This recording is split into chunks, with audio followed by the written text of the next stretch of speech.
ॐ ज्ञानतिमिरान्धस्य ज्ञानाञ्जनशलाकया चक्षुरुन्मीलितं येन तस्मै श्रीगुरवे नमः। श्रीचैतन्यमनोभीष्टं स्थापितं येन भूतले स्वयं रूप कदा मह्यं ददाति स्वपदान्तिकं।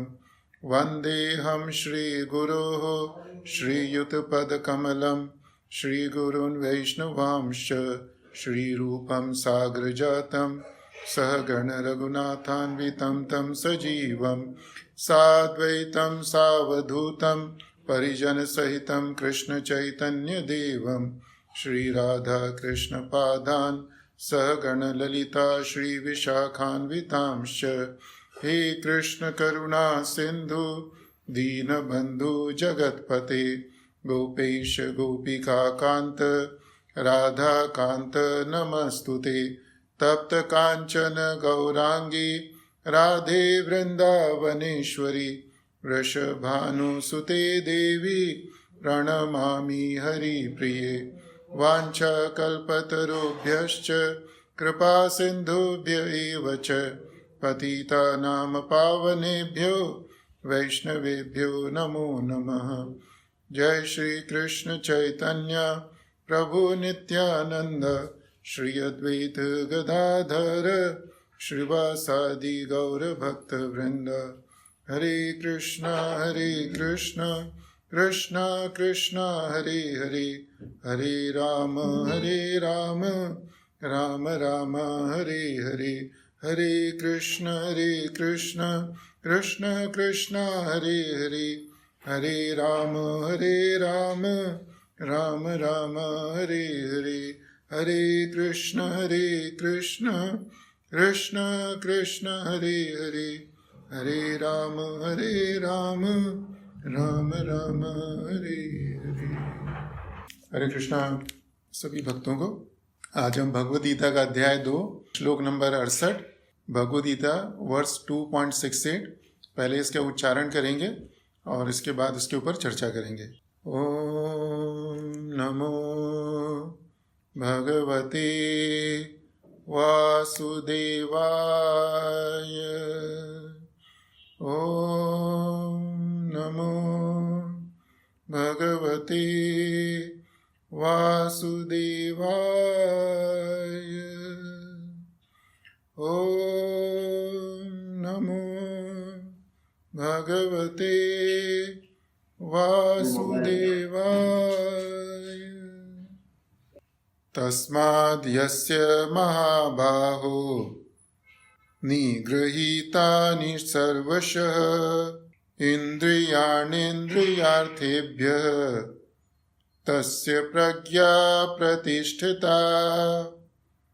तस्माद् यस्य महाबाहो निगृहीतानि सर्वशः इन्द्रियाणीन्द्रियार्थेभ्यः तस्य प्रज्ञा प्रतिष्ठिता।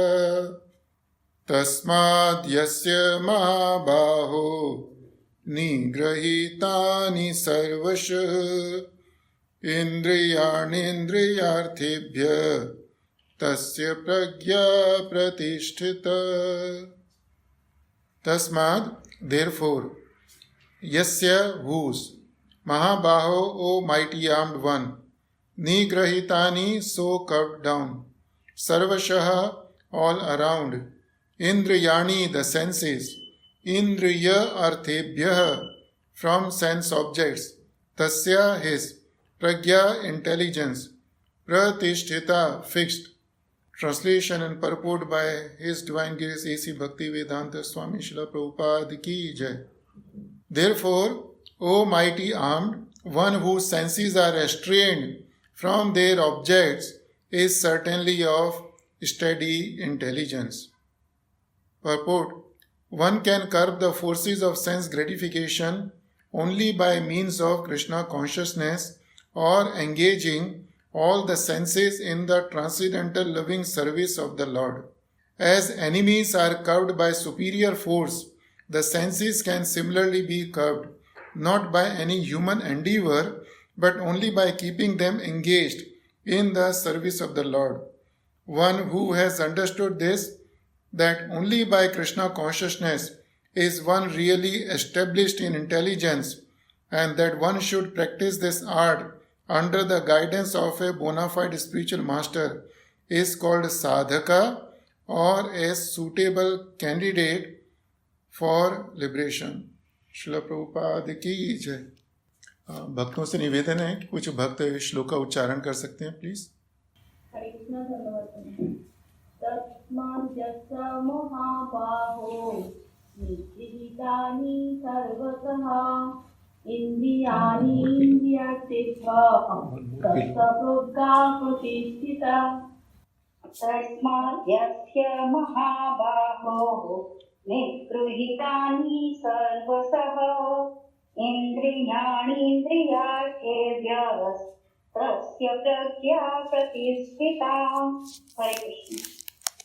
हरे कृष्ण। तस्माद्यस्य महाबाहो निगृहीतानि सर्वतः इन्द्रियाणीन्द्रियार्थेभ्यः तस्य प्रज्ञा प्रतिष्ठिता। हरे कृष्ण। सो तस्माद् यस्य महाबाहो निगृहीतानि सर्वशः इंद्रियाणीन्द्रियार्थेभ्य तस्य प्रज्ञा प्रतिष्ठिता।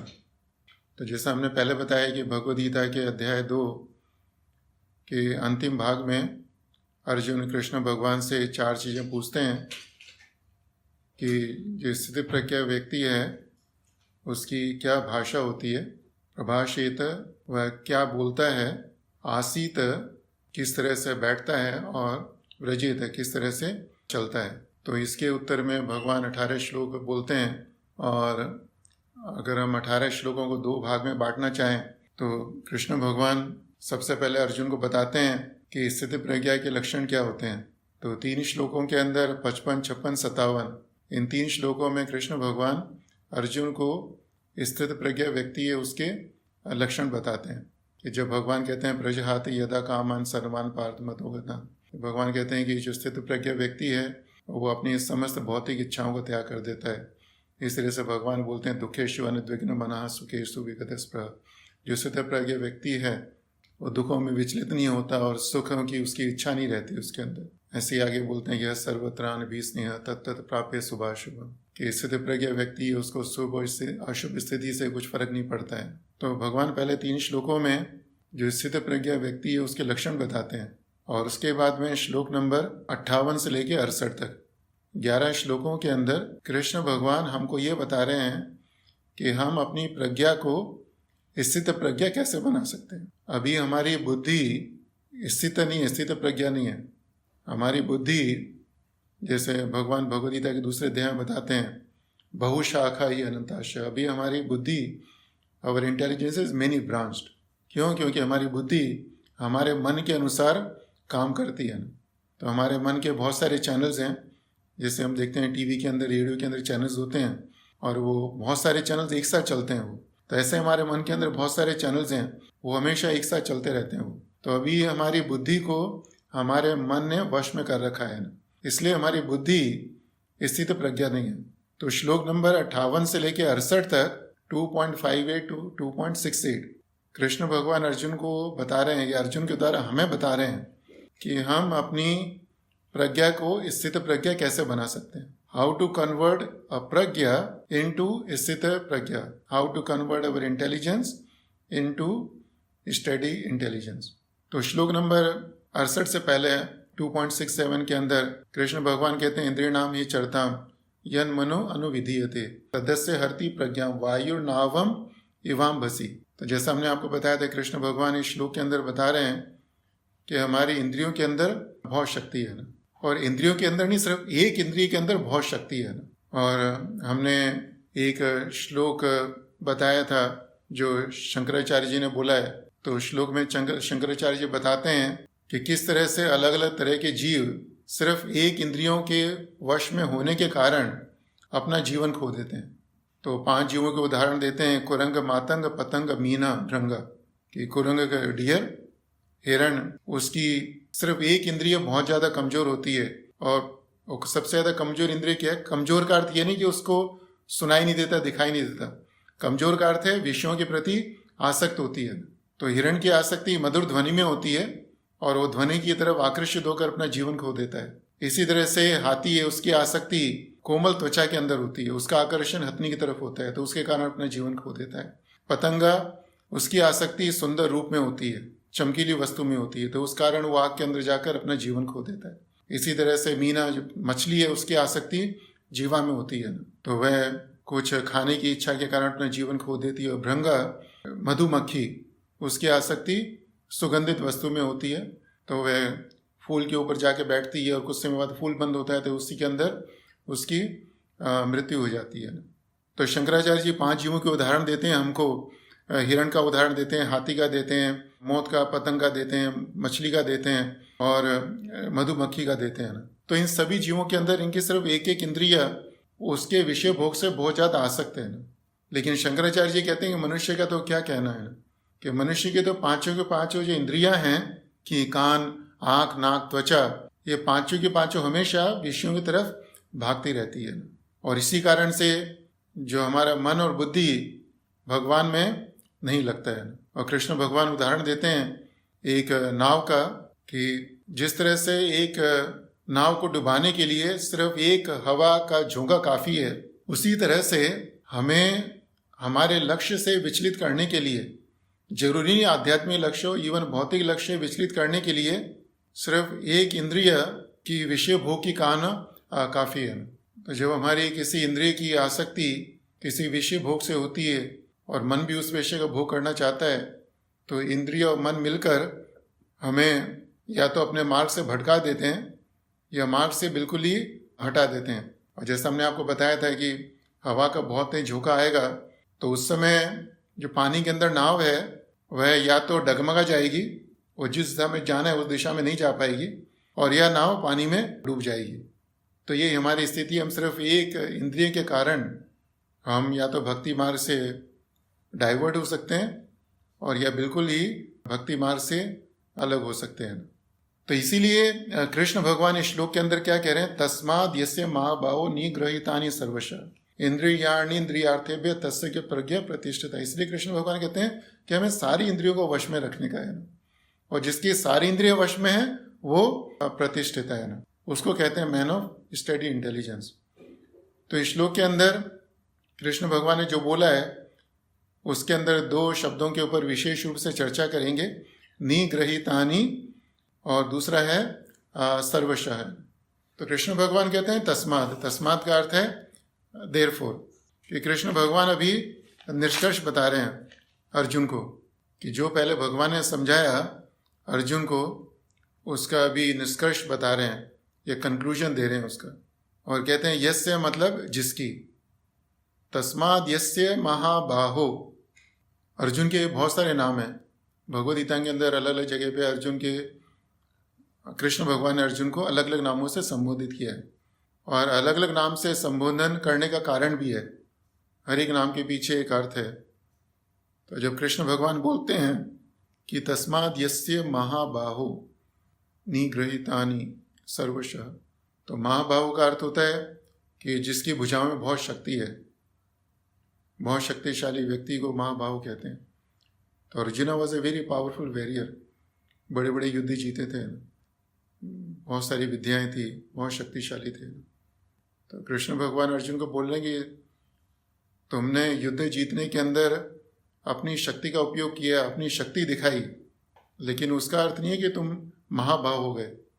वास्तविक महाबाहु जब बनोगे जब तुम अपनी इंद्रियों के ऊपर विजय प्राप्त करोगे।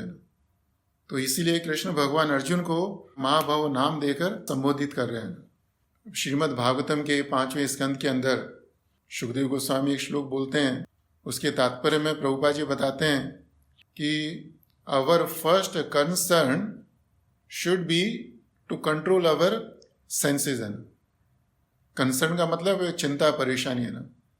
हमने अपने मन में बहुत सारी चिंताएं, परेशानी पाल रखी है ना, हम बहुत सारी चीज़ों के बारे में चिंता करते हैं, परेशान होते हैं, लेकिन कभी कभी हार्डली, और ये हम कह सकते हैं कभी हमारे मन में इस बात की चिंता नहीं होती कि मेरी इंद्रियां मेरे वश में नहीं है। जो चिंताओं का मूल कारण है कि हमारी इंद्रियां वश में नहीं है, उसके बारे में हम लोग कभी नहीं सोचते हैं। तो इसलिए श्रील प्रभुपाद जी तात्पर्य के अंदर बोलते हैं कि our first concern therefore should be to control the senses. और इस श्लोक के अंदर सुखदेव गोस्वामी बोलते हैं आत्मरता जितेंद्रिय बुद्धस्य, कि जो बुद्धिमान व्यक्ति है, इंटेलिजेंट आदमी कौन है, who is the intelligent person, आत्मरता जितेंद्रिय, कि जिसकी रति आत्मा के अंदर है। रति का अर्थ है आकर्षण है। जिस तरह से छोटे बच्चे की रति खेलने के अंदर होती है, उसको हमेशा कहीं पर भी जाए उसकी रुचि खेलने के अंदर होगी, खिलौने के अंदर होगी। ऐसे ही जो बुद्धिमान व्यक्ति है उसके लक्षण क्या है, उसके आत्मरति, उसकी रति आत्मा के अंदर होती है। और हमने आपको बताया था आत्मा का अर्थ है आत्मा का जो कंट्रोल करते हैं, आत्मा के ऊपर परमात्मा है, परमात्मा के ऊपर भगवान। कि जो बुद्धिमान व्यक्ति उसकी रति भगवान के अंदर होती है। और चूंकि उसकी रति भगवान के अंदर होती है इसीलिए वह जितेंद्रिय भी होता है ना, इसलिए उसकी इंद्रियां हमेशा वश में रहती है ना। और इस श्लोक के अंदर सुखदेव गोस्वामी बोलते हैं गृह आश्रम है। गृह आश्रम का अर्थ है कि वो गृहस्थों के बारे में बता रहे हैं। ये उपदेश है हमारे बारे में दिया जा रहा है कि हमको याद रखना चाहिए कि जब ये कृष्ण भगवान उपदेश दे रहे हैं तो उपदेश किसी सन्यासी को नहीं दे रहे, वो कोई साधु महात्मा के लिए नहीं है। ये उपदेश अर्जुन को दिया जा रहा है और अर्जुन गृहस्थ थे ना, तो अर्जुन के द्वारा कृष्ण भगवान हमको उपदेश दे रहे हैं कि हमको हमारी सारी इंद्रियां वश में रखने की है। और जब कृष्ण भगवान कहते हैं निग्रहितानी मीन्स कॉन्करिंग द सेंसेस और कर्बिंग द सेंसेस है। तो जब हम निग्रहितानी बोलते हैं तो इसका अर्थ है कि we should not have any राग एंड द्वेष to the objects of our senses, कि जो हमारी इंद्रियों के विषय भोग हैं हमारा ना तो उनसे राग होना चाहिए ना ही द्वेष होना चाहिए। और राग और द्वेष दो शब्द सुनने में समझने के लिए बहुत कठिन लगते हैं, लेकिन इसकी सबसे सरल परिभाषा अगर हमको याद रखनी हो तो राग और द्वेष का अर्थ है कि स्ट्रॉन्ग लाइकिंग और strong disliking. If I have the strong liking for gulab jamun that means I have raga for gulab jamun. If I have the strong liking for a particular type of pillow that means I have raga for that pillow है। So Krishna कहते हैं कि निग्रहितानी, कि हमको सारी इंद्रियां पूरी तरह से वश में होनी चाहिए। तो वह कैसे होंगे, जब हमारे मन में किसी भी इंद्रिय का जो विषय भोग है उसके प्रति ना तो बहुत ज्यादा राग होएगा ना ही द्वेष होएगा। जब हम अपनी इंद्रियों को उनका जो विषय भोग है उनके राग और द्वेष से मुक्त कर देते हैं तो फिर हमारी इंद्रियां ऐसे सांप के समान हो जाती हैं कि जो सांप तो है लेकिन उसके मुख में दांत नहीं है। आपने कई बार ये सुना होगा कि इंद्रियों की तुलना एक जहरीले सांप के समान करी जाती है, क्योंकि जहरीला सांप किसी व्यक्ति को काट ले तो उस व्यक्ति की मृत्यु हो जाती है। तो लेकिन अगर जहरीला सांप हो उसके मुख से उसके दांत निकाल दिए जाएं और उसके बाद में वो किसी व्यक्ति को काटे तो फिर उसका कुछ असर नहीं होता है। तो इसी तरह से अगर हमारे मन में किसी भी विषय भोग के प्रति ना तो राग है ना द्वेष है, और राग द्वेष नहीं है का अर्थ है कि we don't have either strong liking और disliking to any material thing in the world. इस संसार में कृष्ण और उनकी जो भक्ति है, और कृष्णा को प्रसन्न करने के लिए, भक्तों को प्रसन्न करने के लिए, भक्ति करने के लिए जो सामग्री चाहिए हमको, उसके अलावा जो भी चीज़ें हैं वह सब विषय हैं। और संसार में कोई भी भौतिक वस्तु है जिसके प्रति अगर हमें स्ट्रॉन्ग लाइकिंग और डिसलाइकिंग नहीं है तो फिर हम लोग कहीं पर भी आराम से घूम सकते हैं। अगर हमारी ऐसी स्थिति है तो हम अपने मुक्ति के मार्ग पर अग्रसर हो रहे हैं। भगवद गीता के अध्याय 3 श्लोक नंबर 34 में कृष्ण भगवान अर्जुन को बोलते हैं कि there are principles to regulate our राग एंड द्वेष। इंद्र यस्येन्द्रियास्यर्थे राग द्वेषौ व्यवस्थितौ तयोर्न वशम आगच्छेत तौ ही अस्य परिपंथिनौ। इस श्लोक के अंदर कृष्ण भगवान बहुत अच्छी चीज बोलते हैं हमको इंद्रियों को वश में करने के संदर्भ में, कि कृष्ण भगवान कहते हैं कि they are principles to regulate our strong liking and disliking. Strong liking and disliking राग द्वेष, कि हमारा जो इंद्रियों का उनके विषयों के प्रति बहुत ज़्यादा राग और द्वेष, बहुत ज़्यादा स्ट्रॉन्ग लाइकिंग और डिसलाइकिंग है, उसको रेगुलेट करने के लिए स्क्रिप्चर्स ने विधि विधान दिए गए हैं। But we should not come under those regulations which are meant to regulate our senses. कई बार हम लोग शब्द सुनते हैं रेगुलेटेड सेंस ग्रेटिफिकेशन, कि हमें इंद्रिय तृप्ति करनी है लेकिन वह नियमों के अनुसार करनी है। लेकिन यहाँ पे कृष्ण भगवान क्या कह रहे हैं कि हमें जो इंद्रियों को नियमित करने के रूल्स एंड रेगुलेशंस हैं उसके वशीभूत नहीं होने का है। We should not come under the control of those rules and regulations हैं। हमारी इंद्रियां, प्रभुपाद जी तात्पर्य के अंदर बोलते हैं कि हमारी इंद्रियां हमेशा कुछ न कुछ विषय भोग चाहती है। क्यों? क्योंकि हमारे ये पूर्व जन्मों के संस्कार हैं। कई जन्मों तक, अनगिनत जन्मों से हम लोग इंद्रियों की तृप्ति करते हुए आए हैं, और उसी कारण से हमारी इंद्रियां कहीं न कहीं किसी न किसी रूप में हमेशा इंद्रियों के विषय भोग की तरफ उनको ढूंढती रहती है। तो इंद्रियों को संयमित भोग देने के लिए कुछ विधि विधान बताए गए हैं, कि जैसे हमारी इंद्रिय जीवा हमेशा खाना चाहती है, स्वादिष्ट पदार्थ खाना चाहती है। तो शास्त्रों ने बोला है ठीक है, तुम्हारी खाने की इच्छा है तो तुम खाओ, लेकिन खाने से पहले भगवान को भोग लगाओ है। तो ये विधान है हमारी जीवा को नियमित करने का है। लेकिन प्रभुपाद जी बोलते हैं, कृष्ण भगवान बोलते हैं कि we should not come under these kind of regulations. Prabhupada ji कहते हैं as long as the material body is there the necessities of the material body are allowed but under rules and regulations, कि जब तक हमारा शरीर है तब तक हमको अपने शरीर की आवश्यकताओं को पूरी करने की जरूरत है, लेकिन उसके लिए कुछ नियमों का पालन करना होता है। And yet we should not rely upon the control of such allowances. One has to follow those rules and regulations unattached to them, because practice of sense gratification under regulations may also lead one to go astray, as much as there is always the chance of an accident even on the royal roads। है ना। तो प्रभुपाद जी बहुत सुंदर चीज बता रहे हैं कि अगर हम नियमों के अनुसार भी अपनी इंद्रिय तृप्ति करते हैं तो भी संभावना है कि हम अपने भक्ति मार्ग से भटक जाएं। और प्रभुपाद जी उदाहरण देते हैं कि एक रॉयल रोड है। रॉयल रोड का अर्थ है कि ऐसी रोड जिसके ऊपर राजा जाता हो। तो प्रभुपाद जी कहते हैं ऐसी रोड हो जिसके ऊपर राजा जाता है, उस रोड के ऊपर भी एक्सीडेंट की संभावना बनी रहती है। और प्रभुपाद जी कहते हैं कि although they may be very carefully maintained, no one can guarantee that there will be no danger even on the safest road. है तो जिस रोड के ऊपर राजा जाता है उस रोड का सभी लोग बहुत ज़्यादा ध्यान रखते हैं, बहुत अच्छी मेंटेनेंस करते हैं ना। लेकिन कुछ भी कर लें, कोई भी व्यक्ति किसी भी रोड पे जा रहा हो, एक्सीडेंट होने का खतरा है। तो इसका अर्थ क्या है कि हम इंद्रियों का विषय भोग किसी भी रूप में करें, संभावना बनी रहती है कि हम भक्ति के मार्ग से च्युत हो सकते हैं, भक्ति के मार्ग से भटक सकते हैं।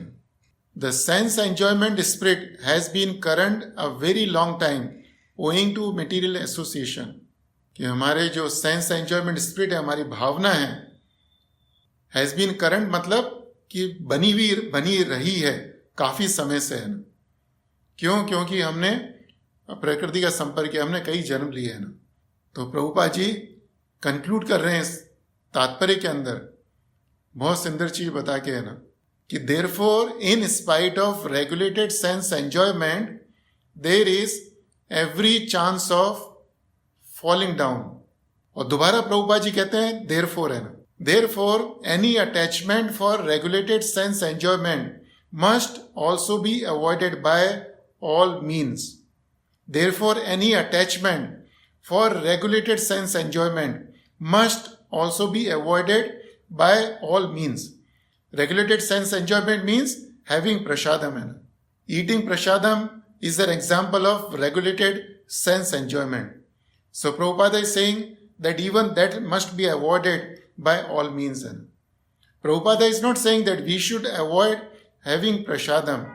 Prabhupada is saying we should avoid attachment, the strong liking to the prasadam.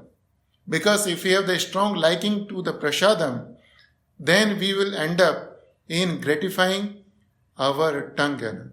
So to maintain our body, we have to eat something, that much. As long as we do it, हम अपना शरीर को चलाने के लिए हमें कुछ खाने की आवश्यकता है, कम से कम. तो कम से कम जो खाएं वो भगवान को अर्पण करके खाएं. और अगर ऐसा करते हैं तो देन हम कह सकते हैं कि हम राग और द्वेष से मुक्त है ना. लेकिन प्रसादम के नाम से खाने का, खाते रहने का है ना, वो नहीं होना चाहिए. वो है ना, वो फिर वो राग की कैटेगरी में आता है ना. और अगर हम ऐसा करते हैं तो जैसे कृष्ण भगवान कहते हैं तौ ही अस्य परिपंथ नौ, कि वह हमारी मुक्ति के मार्ग में बाधा है ना. इसी तरह से हम सोने का उदाहरण ले सकते हैं. कई बार व्यक्ति बोलते हैं कि कम से कम हमको 6 घंटे सोना चाहिए. तो कम से कम 6 घंटे सोना चाहिए. इसका अर्थ ये नहीं कि सभी को 6 घंटे सोना चाहिए.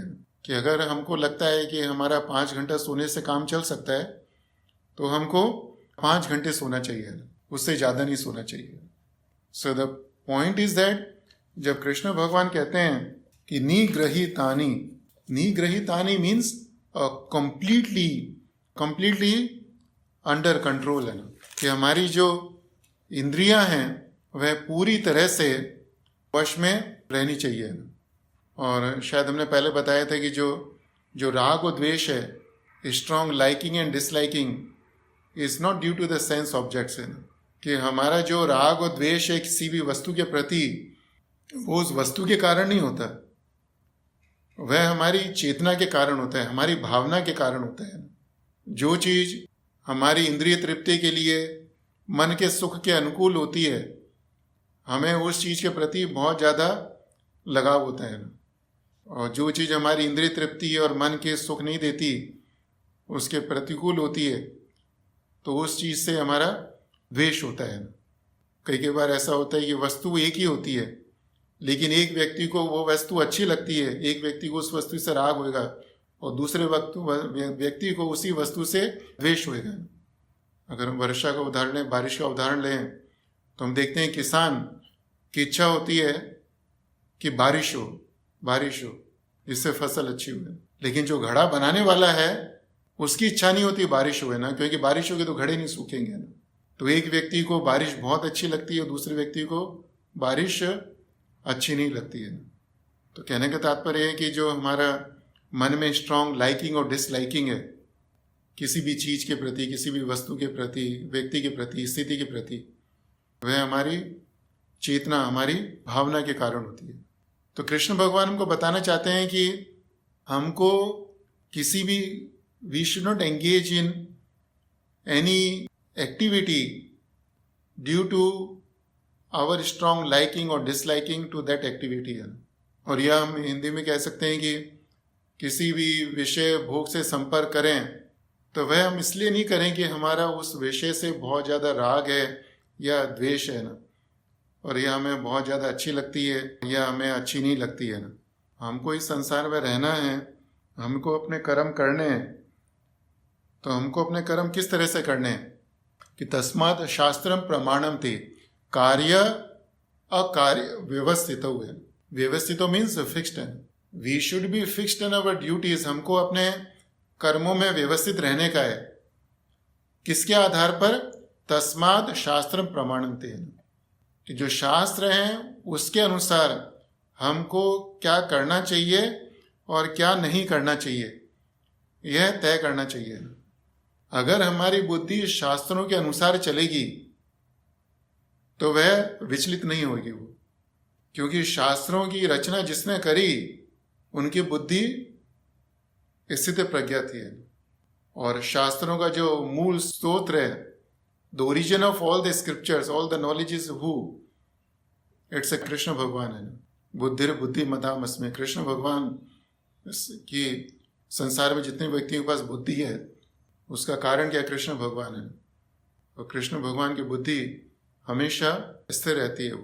अगर हमारी दिनचर्या, हमारे कर्म, हम जिस वस्तु को देखते हैं, जिस चीज को सुनते हैं, छूते हैं ना, वह सब हम शास्त्रों के अनुसार करेंगे, देन हमारी बुद्धि व्यवसात्मिका रहेगी, बहुशाखा नहीं रहेगी वो, है ना। और अगर हम शास्त्रों की बात नहीं सुनेंगे, हमको जो चीज़ अच्छी लगती है, बहुत ज़्यादा अच्छी लगती है, हमारा उसके प्रति राग होएगा, उसको देखना चाहेंगे, सुनना चाहेंगे, तो क्या होगा कि we will have even stronger liking और disliking for that particular object, है ना। कि जो चीज़ मेरे को अच्छी लगती है, अगर मैं उसी को रोज खाता रहूं तो क्या होगा कि कुछ समय बाद मेरे को आदत पड़ जाएगी कि मुझे उसके बिना, उस खाने की चीज़ के बिना मुझे खाना अच्छा नहीं लगेगा। ऐसे ही हमको किसी वातावरण में रहने की आदत पड़ जाए तो हम जहाँ पर जाएंगे हमको लगेगा कि हमको वही वातावरण मिले। तो कृष्ण भगवान कहते हैं कि हमको अपने मन और इंद्रियों के स्थान पर जो शास्त्र में बोला गया है उसके अनुसार व्यवहार करना चाहिए और जीवन में अपना जीवन निर्वाह करना चाहिए। और व्यासदेव जी से ने किसी व्यक्ति ने पूछा कि भगवान, अगर हमें शास्त्रों का ज्ञान ही नहीं है तो हम जीवन निर्वाह कैसे करें, हमें कैसे रहना चाहिए? तो व्यासदेव जी कहते हैं, दुर्भाग्य की बात है कि तुम्हें शास्त्रों का ज्ञान नहीं है, तो लेकिन शास्त्रों में से कुछ एक चीज़ याद रखनी है। तो याद रखना कि ये व्यासदेव जी पद्म पुराण में बोलते हैं कि श्रूयताम धर्मम सर्वस्वम श्रुत्वा चैवाव धार्यताम आत्मनः प्रतिकूलानि परेशान न समाचरित। वो कहते हैं श्रूयताम धर्म सर्वस्वम, कहते हैं कि तुम सभी धर्मों का सार सुनो, और श्रुत्वा चैवाव धार्यताम, और सभी धर्मों का सार सुनने के बाद एक धारणा करने का मन में। और ये व्यासदेव जी सभी धर्मों का सार बता रहे हैं। और वो क्या कहते हैं कि जो हम अपने लिए नहीं चाहते, आत्मनः प्रतिकूलानि, आत्मनः मतलब अपने लिए, प्रतिकूलानि मतलब नहीं चाहते, कि जो चीज़ हम अपने लिए नहीं चाहते, परेशान न समाचरित, कि वह चीज़ हम दूसरों के लिए भी न करें ना। और कई बार ऐसा होता है कि हमारे मन में किसी वस्तु के प्रति बहुत ज़्यादा राग और द्वेष है ना, we have the strong liking and disliking, हम लोग अपनी इंद्रियों को वश में नहीं कर पा रहे ना। तो हम देखते हैं कि भगवद गीता में क्या लिखा है, भागवत में क्या लिखा है ना, उसके अनुसार हम अपनी इंद्रियों को वश में करने का प्रयास करते हैं, फिर भी मन में कुछ कन्फ्यूजन होता है, संदेह होता है। तो उस समय क्या करें? So that time we should straightway approach the authority, we should straightway approach the spiritual master। ऐसी स्थिति में हमको तुरंत ही एक साधु की, महात्मा की, संत की, शुद्ध पुरुष की, गुरु की शरण लेनी चाहिए। क्यों? क्योंकि उनका जो हृदय है, उनके हृदय में there is no strong liking और disliking for anything, any object, any person. उनको भगवान का प्रसाद मिल चुका है। राग द्वेष विमुक्तेष्टु विषयानिंद्र ये शरण आत्मवशेर विधेय आत्म प्रसादम अधि गच्छति। कि कृष्ण भगवान ने इसे 4 श्लोक पहले बताया, इस श्लोक से पहले 3 श्लोक पहले बताया था हमको कि राग द्वेष विमुक्तेष्टु, कि अगर हम राग और द्वेष से मुक्त हो जाएं तो प्रसादम अधि गच्छति, है ना, कि हमको भगवान का प्रसाद मिल जाता है। और भगवान का प्रसाद अलग अलग रूप में मिलता है, और भगवान का प्रसाद जिस व्यक्ति को मिलता है तो उसका प्रभाव क्या होता है, उसके हृदय में भगवान की भक्ति, ज्ञान सभी स्वयं स्फुरित हो जाते हैं। जैसे ध्रुव महाराज को भगवान का प्रसाद मिला तो उनके हृदय में भगवान की भक्ति स्वयं स्फुरित हो गई है। प्रहलाद महाराज को भगवान का प्रसाद मिला, उनके हृदय में भगवान की भक्ति ज्ञान स्फुरित हो गया है। तो वह तुरंत ही, जैसे हम गूगल के अंदर कोई शब्द टाइप करते हैं तो गूगल अनलिमिटेड वेबसाइट्स होती है, और means not unlimited, millions of websites. Google will quickly search and give us the results. तो ऐसे ही जब हम गुरु की शरण में जाते हैं और हम अपनी बात उनके सामने रखते हैं, अपनी उलझन उनके सामने रखते हैं, अपनी परेशानी सामने रखते हैं, सो तुरंत ही वह गूगल सर्च करता है। ऐसे गुरु साधु संत है ना, कुछ बोलते हैं ना, उनको सोचने की जरूरत नहीं होती है, और जो बोलते हैं तो हमें उसके अनुसार कार्य करना चाहिए। तो इस तरह से कृष्ण भगवान हमको बता रहे हैं, या प्रभुपाद जी ने हमको समझाया कि वी हैव टू बी निग्रहितानि, कि हमको अपनी इंद्रियों को वश में रखने का है। और कृष्ण भगवान ने निग्रहितानि सर्वशः है ना, तो सर्वशः का दो अर्थ है। कि पहला अर्थ है कि इंद्रियों का उनके विषयों से संपर्क हो रहा है, लेकिन फिर भी वह इंद्रियां विचलित नहीं है।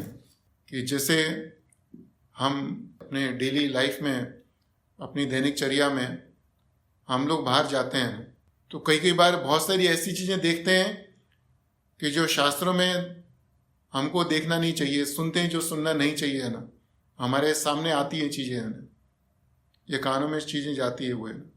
ठीक है, ये सब हो रहा है, लेकिन हमारा मन विचलित नहीं होना चाहिए।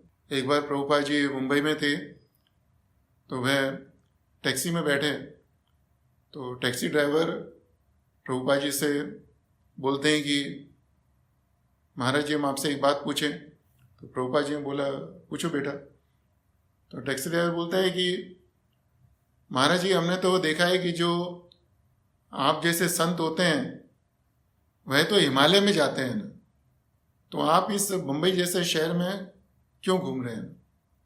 तो प्रभुपाद जी कहते हैं कि संत लोग हिमालय में इसलिए जाते हैं क्योंकि अगर वो बंबई में रहेंगे तो बंबई में रहकर वह अपनी इंद्रियों को वश में नहीं कर पाएंगे, उनकी इंद्रियां हमेशा विचलित रहेंगी है ना। लेकिन मैं भगवान की भक्ति में लगा हूं, इसीलिए मैं बंबई में रहकर भी, इन विषयों के बीच में रहकर भी विचलित नहीं होता है। मेरी इंद्रियां विचलित नहीं होती, मेरा मन विचलित नहीं होता है। तो प्रभुपाद जी इसके द्वारा, इस दृष्टांत के द्वारा हम क्या समझते हैं कि हमारी इंद्रियों का उनके विषयों से संपर्क हो रहा है। नहीं, जैसे Prabhupada ji he travelled all over the world है, वो पूरे विश्व में गए, विदेशों में गए, उनकी इंद्रियां उनके विषयों से संपर्क कर रही थी, लेकिन प्रभुपाद जी ने उनका भोग नहीं किया है। प्रभुपाद जी ने उनका भोग नहीं किया है। तो निग्रहितानि सर्वशः, सर्वशः का पहला अर्थ है कि इंद्रियों का विषयों से संपर्क हो रहा है लेकिन फिर भी इंद्रियां हमारी विचलित नहीं है। और दूसरा अर्थ है निग्रहितानि सर्वशः, कि हमारी इंद्रियां पूरी तरह से वश में रहनी चाहिए। तो एक तो चीज है कि हम इंद्रियों के विषयों के संपर्क में है ना, तो हमारी इंद्रियां विचलित नहीं होनी चाहिए। और दूसरा है कि जब हम एकांत में हों, जब हम बिल्कुल अकेले में हों, तो भी हमारी इंद्रियां विचलित नहीं होनी चाहिए। नहीं तो क्या होता है कि व्यक्ति एकांतवास में बैठा है और उस समय उसके मन में किसी विषय भोग का ख्याल आया, कोई ऐसी चीज, ऐसी ध्वनि सुनने का, भौतिक ध्वनि सुनने का ख्याल आया जो उसको बहुत अच्छी लगती है, ऐसी चीज खाने का ख्याल आया जो उसको बहुत अच्छा लगता है, जो भगवान को अर्पण नहीं किया है, तो वह उस इंद्रियों से विषय का भोग नहीं कर रहा वो, लेकिन मन से उस विषय का भोग कर रहा है वो। और अगर मन से हम किसी विषय का भोग करेंगे तो मन हमारे इंद्रियों से ऊपर है, और कुछ ही समय में मन हमको उस विषय भोग के प्रति ले जाएगा, और फिर हम भगवान की भक्ति के मार्ग से भटक जाएंगे। कई बार हम लोग दिखाने के लिए जब एक लोगों के साथ होते हैं तो हम लोगों को दिखाते हैं कि हम भगवान के बहुत बड़े भक्त हैं ना, तो हम कहते हैं कि हमको ये नहीं खाने का, ये नहीं सुनने का, ये नहीं देखने का है ना, तो वो सब दिखाने के लिए होता है कई बार। लेकिन जैसे एकांतवास में होते हैं तो हम वही सब चीज़ें करते हैं जो नहीं करनी चाहिए। इसीलिए कलयुग में हमको बताया गया है कि हमको भजनानंदी नहीं होना चाहिए, हमको गोष्ठ आनंदी होना चाहिए। भजनानंदी कौन होते हैं? भजनानंदी वो व्यक्ति होते हैं जो एकांतवास में भजन को आनंद लेना चाहते हैं। वो है एकांतवास में भजन करने के अंदर कोई नुकसान नहीं है, लेकिन एकांतवास से भजन कौन कर सकता है? जो स्थित प्रज्ञा हो, है ना। सिद्ध पुरुष एकांतवास में भजन कर सकते हैं। हम लोग साधक हैं, हम लोग सिद्ध नहीं हैं। साधक और सिद्ध में अंतर होता है। साधक वो व्यक्ति है जो भगवान का भक्त होने का प्रयास कर रहा है ना। सिद्ध वो व्यक्ति है जो भगवान का भक्त बन चुका है ना। प्रहलाद महाराज वो भगवान के सिद्ध भक्त हैं। वो जिस वातावरण में थे उस वातावरण में कोई भक्त नहीं था उनके आसपास, लेकिन फिर भी जो भी मिला उन्होंने सबको प्रचार किया। अपने पिताजी को प्रचार किया, अपने गुरु को प्रचार किया, अपने साथियों को प्रचार किया, भगवान की स्तुति करी उसके बाद में। तो अभी हमारी स्थिति वो नहीं है ना। तो इसीलिए कलयुग के अंदर हमको क्या आदेश दिया गया है? संकीर्तन संकीर्तन संकीर्तन, कि हमको संकीर्तन करने का है। कि इसका अर्थ क्या है? कि हमको भगवान की भक्ति करनी है। लेकिन भगवान की भक्ति कैसे करनी है? भक्तों के समूह के अंदर करनी है। क्यों? क्योंकि अगर भक्तों के समूह में नहीं होंगे तो बहुत बड़ा खतरा है। खतरा क्या है? कि हम एकांत में होंगे। और एकांत में रहने का खतरा क्या है? कि एकांत में हमारे आमने सामने विषय के भोग नहीं होंगे, लेकिन मन तो होएगा हमारे साथ में, है ना। और मन को हम अपने अस्तित्व से अलग नहीं कर सकते हैं। और हमारे मन का धर्म क्या है? मन का धर्म है हमेशा इंद्रियों को उनके विषय भोगों से जोड़ने का है ना। और अगर हम ज़्यादातर समय एकांतवास में रहेंगे तो फिर क्या होगा? कि हमारा मन मानसिक भोग कर रहा होगा इंद्रियों का, और उस कारण से विद इन नो टाइम, कुछ ही समय के अंदर हमारी इंद्रियां उनके विषयों से जुड़ जाएंगी। फिर हम दोबारा भगवान की भक्ति के मार्ग से भटक जाएंगे। हमारा जो नियम है, संकल्प है, वो टूट जाएगा। वो है। तो प्रभु जी, माता जी, इस तरह से कृष्ण भगवान हमको समझा रहे हैं कि तस्माद् यस्य महाभाव निगृहीतानि सर्वशः इंद्रियाणीन्द्रियार्थेभ्य तस्य प्रज्ञा प्रतिष्ठिता है। तो इंद्रिय अर्थेभ्य, एक तो हो गया इंद्रिया, और दूसरा है इंद्रिय अर्थ। इंद्रिय का अर्थ है आंख, नाक, कान, त्वचा, और इंद्रिय अर्थ है कि इंद्रियों के विषय भोग, सेंस ऑब्जेक्ट्स है। कि निगृहीतानि सर्वशः इंद्रियाणीन्द्रियार्थेभ्य, कि जो इंद्रियों का विषयों से संपर्क हो रहा है लेकिन फिर भी मन के अंदर भोग भोगने की इच्छा नहीं है ना, तो भगवान कहते हैं कि तस्य प्रज्ञा प्रतिष्ठा। ऐसे व्यक्ति को हम कह सकते हैं कि उसकी बुद्धि स्थिर है। हमारा भगवद गीता में कृष्ण भगवान कहते हैं कि पहले हमारी इंद्रियां हैं, इंद्रियों से ऊपर मन है, और मन के ऊपर बुद्धि है। तो हमें बुद्धि को स्थिर करना है। तो बुद्धि स्थिर करने के लिए हमारा मन और इंद्रियां भी स्थिर होनी चाहिए। या हम इसको उदाहरण से समझना चाहें तो कल्पना करिए कि हाथ में एक बॉल है, फुटबॉल है, और हम फुटबॉल चाहते हैं कि जहाँ पर रखें वो फुटबॉल स्थिर रहे, वो हिले नहीं हो। तो हमें क्या करना पड़ेगा? हमें फुटबॉल को ऐसी जगह रखना पड़ेगा जो जगह हिलती नहीं हो। और अगर हमने फुटबॉल को ऐसी जगह पे रख दिया जो जगह हिलती है, तो जगह हिल रही है तो उसके साथ साथ फुटबॉल भी हिलेगी, है ना। तो इसी तरह से अगर हमें अपनी बुद्धि को स्थिर रखना है तो उसके लिए हमें अपने मन और इंद्रियों को भी स्थिर रखना पड़ेगा। और अगर स्थिर मन और स्थिर इंद्रियों के ऊपर हमारी बुद्धि होगी तो वह बुद्धि स्थिर होगी, वह बुद्धि भगवान की भक्ति के मार्ग में लगी रहेगी और आगे बढ़ती रहेगी।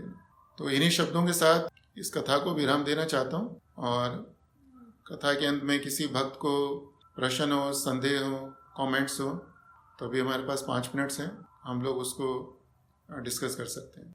हरे कृष्णा। शिला प्रभुपाद की जय। हाँ प्रभु जी हरे कृष्णा।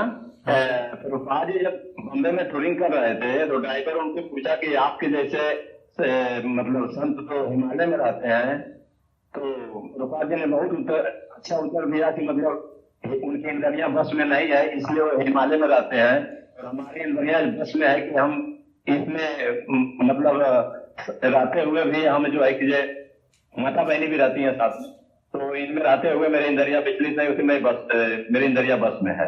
हाँ ठीक है, थैंक यू प्रभु। हरे कृष्ण प्रभु जी, दंडवत प्रणाम। हरे कृष्णा माता जी।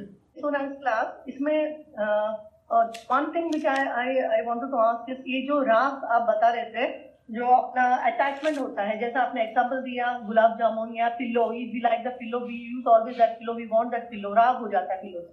तो वैसा हमारे जो मन को जो our attachment gets more and more when it pleases our desire, हमारा इंद्र तृप्तियों को जब वो सेटिस्फाई करता है तब हम उनसे मोर एंड ज्यादा अटैच होता है।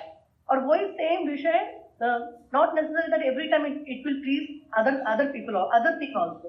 तो वो सही है कि जैसे कि if we don't like it, अपना सेंसेस को अगर वो प्लीज नहीं कर रहा है तो हमको उनसे द्वेष हो जाता है या डिटैच हो जाता है। तो I just wanted to ask that ये सेम टॉपिक या सेम थिंग हो सकता है, मटेरियल थिंग्स हो सकता है या पर्सन हो सकता है या कुछ भी एग्जांपल, ये सेम टाइम एक को वो प्लीज करेगा दूसरा को डिसप्लीज करेगा। Is it correct? हाँ माता जी, ये दिस इज करेक्ट। हमने कई बार इसका उदाहरण दिया है, हमने जैसे भी कथा के समय उदाहरण दिया था कि बारिश है ना, एक किसान को अच्छी लगती है लेकिन कुम्हार को अच्छी नहीं लगेगी। अभी हाँ, एसी मेरे को अच्छा नहीं लगता लेकिन घर में दूसरे लोगों को अच्छा लगता है। तो ये संसार में, तो जो मैं क्या बताना चाहता था, जो राग और द्वेष किसी वस्तु के कारण नहीं होता, ये हमारे मन के कारण होता है ना। हमारे मन को जिस चीज़ से सुख मिलता है हमको उससे राग होता है, स्ट्रॉन्ग लाइकिंग होती है, और जिस चीज़ से सुख नहीं मिलता हमें उस चीज़ से स्ट्रॉन्ग डिसलाइकिंग होती है। और सिर्फ चीज़ का नहीं है, ये व्यक्ति के प्रति भी होता है ना। कई बार we have the strong liking and disliking towards some person, क्योंकि जब तक कोई व्यक्ति हमारी इंद्रियों को तृप्त कर रहा है तो हमारा उसके प्रति हम we will have the strong attachment. और जैसे ही किस व्यक्ति ने हमारे प्रतिकूल कुछ किया तो we stop liking him that person. Same time ऐसा होता है, एक को कोई बहुत फेवरेट होता है, एक को फेवरेट नहीं होता है, और ऑफिसेस में होते हैं, बहुत जगह होते हैं। So this is the mind which decide. तो ये प्रभुपाद जी क्या कह रहे हैं, तो हमारी अपनी भावना को बदलने का है हमको, है ना। ये भावना से चेतना से राग और द्वेष निकलना चाहिए ना। ये thank you so much. Hare Krishna. Hare Krishna. Hare Krishna प्रभु जी। हाँ प्रभु जी, थैंक यू वेरी मच प्रभु जी, and a wonderful lecture. It's really mind blowing lecture, your Bhagavad Gita series. I want to ask you one thing प्रभु जी। मनुष्य का स्वभाव है एंड रेगुलेटिव प्रिंसिपल, राग द्वेष के लिए रेगुलेटिव प्रिंसिपल है। तो when we continue to do raga dvesha means regulative principle, the swabhav will change or swabhav will be remaining like that. हाँ प्रभु, वो परिवर्तन होता है उससे, है ना, कि हम अपनी नियमों के अनुसार अपनी इंद्रियों को तृप्त करें हम लोग, तो उससे हमारे स्वभाव में धीरे धीरे परिवर्तन होता है। और नियमों के अनुसार सबसे बड़ा नियम तो है कि हमको कृष्ण भगवान को याद रखना चाहिए, है ना। तो हम अपनी इंद्रियों तृप्ति के करते समय कृष्ण भगवान को याद करते हैं तो परम ब्रह्म परम धाम पवित्रम परम भगवान, कि कृष्ण भगवान परम पवित्र है ना। तो उनको स्मरण करने से हमारी शुद्धि होती है, और हमारी शुद्धि होने का अर्थ है कि हमारे अंदर जो भी अशुद्ध चीज़ें या जैसे अशुद्ध भावना है या जो भौतिक संसार के प्रति राग और द्वेष है वो भी धीरे धीरे खत्म होता है, ठीक है ना। वासुदेवे भगवती भक्ति योगा प्रयोजिता जनयति आशु वैराग्यम ज्ञानम च तद अहेतुकम। वासुदेवे भगवती भक्ति योगा प्रयोजिता जनयति आशु वैराग्यम। वैराग्यम का मतलब क्या? डिटैचमेंट है। So one has to be detached from strong liking and strong disliking. द्वेष का अर्थ डिटैचमेंट नहीं है ना। तो भगवान की भक्ति करते हैं तो भगवान की भक्ति करने से हमको स्ट्रॉन्ग लाइकिंग और डिसलाइकिंग दोनों से हमको मुक्ति मिलती है। हरे कृष्ण। हाँ प्रभु जी, इधर का स्वभाव का मतलब एक्चुअली मीनिंग क्या है प्रभु जी? स्वभाव मतलब अभी भीष्मदेव हैं, भीष्मदेव अभी he is warrior till and, but he is inside, वो अंदर से भगवान को प्रेम कर रहे हैं, मगर उसका स्वभाव है जो गया नहीं ना, इसे क्षत्रिय, दिस इज मीन स्वभाव। और प्रभु नहीं, स्वभाव का अर्थ है स्वभाव के जो हमारे अंदर बहुत सारी चीजें हैं ना, जैसे हमारा स्वभाव क्या है कि कोई चीज़ को बहुत ज़्यादा पसंद करते हैं, नहीं पसंद करते हैं ना। हमारा स्वभाव क्या है, आपको हमारा स्वभाव क्या है उसके बारे में 55, 56, 57 श्लोक पढ़ते हैं हम। हमारा स्वभाव क्या है कि हम हमेशा प्लान बनाते रहते हैं। हमारा स्वभाव क्या है कि कोई भी दुखदायी स्थिति होती है उसमें बहुत ज़्यादा दुखी हो जाते हैं ना। जो सुखदायी स्थिति होती है हमारा मन करता है कि ये स्थिति ऐसी बनी रहे ना। कोई भी शुभ स्थिति उससे हमारा लगाव होता है, अशुभ स्थिति से हमारी घृणा होती है ना। तो हमारा स्वभाव ही है, ठीक है ना प्रभु? ओके तो हमारा इससे हाँ। और फिर जो आपने बोला ना क्षत्रिय का जो हमारा स्वभाव है, भीष्मदेव का स्वभाव था, वो क्षत्रिय थे ना, तो उनके मन में क्षत्रिय भाव था ना। तो एक समय ऐसा आना चाहिए कि जब हमारे मन में ये भाव नहीं रहे कि मैं ब्राह्मण हूँ, क्षत्रिय हूँ, वैश्य हूँ, शूद्र हूँ मैं, हमारे मन में ये भाव नहीं रहना चाहिए ना। हमारे मन में सिर्फ भाव रहना चाहिए कि मैं कृष्णा का दास हूँ। That is our constitutional position है। तो हमारा वो वाला भाव ही बदलना चाहिए ना। लेकिन यह सब धीरे धीरे होता है ना। ये ब्राह्मण, क्षत्रिय, वैश्य, शूद्र, ये सब भी हमारे जन्म के साथ साथ बदलते रहते हैं। ये भी नित्य नहीं है ना।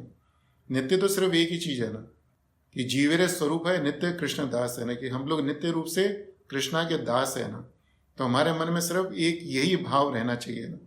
इसके अलावा जितने भी भाव हैं वह सब अभद्र चीजें हैं, नष्ट प्रायेषु अभद्रेषु है ना।